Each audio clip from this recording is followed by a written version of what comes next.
18-ാം പടിയിലെ ഫോട്ടോഷൂട്ടിൽ പോലീസുകാർക്കെതിരെ നടപടി സംബന്ധിച്ച റിപ്പോർട്ട് ഇന്ന് ഹൈക്കോടതിക്ക് നൽകും.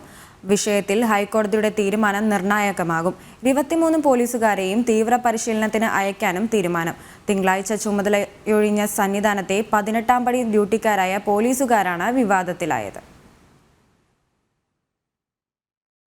ശബരിമലയിലെ പവിത്രമായ 18-ാം പടിയിൽ ഫോട്ടോഷൂട്ട് നടത്തിയ 23 ഉദ്യോഗസ്ഥർക്കെതിരെയുള്ള നടപടി സംബന്ധിച്ച റിപ്പോർട്ടാണ് ഇന്ന് ഹൈക്കോടതിക്ക് കൈമാറുന്നത്. നേരിട്ട് വിശദീകരണം തേടിയ ശേഷമാണ് നടപടി സ്വീകരിക്കാനുള്ള നിർദ്ദേശത്തിലേക്ക് വന്നത്.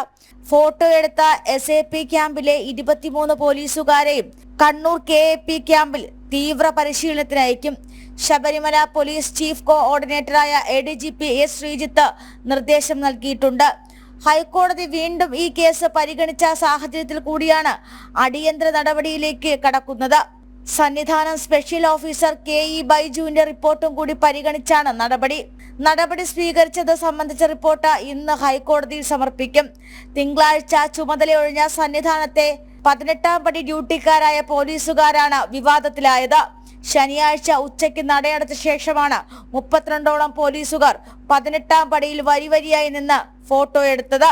ചിത്രങ്ങൾ പുറത്തു വന്നതോടെ ഹൈന്ദവ സംഘടനകളടക്കം പ്രതിഷേധവുമായി രംഗത്തെത്തി.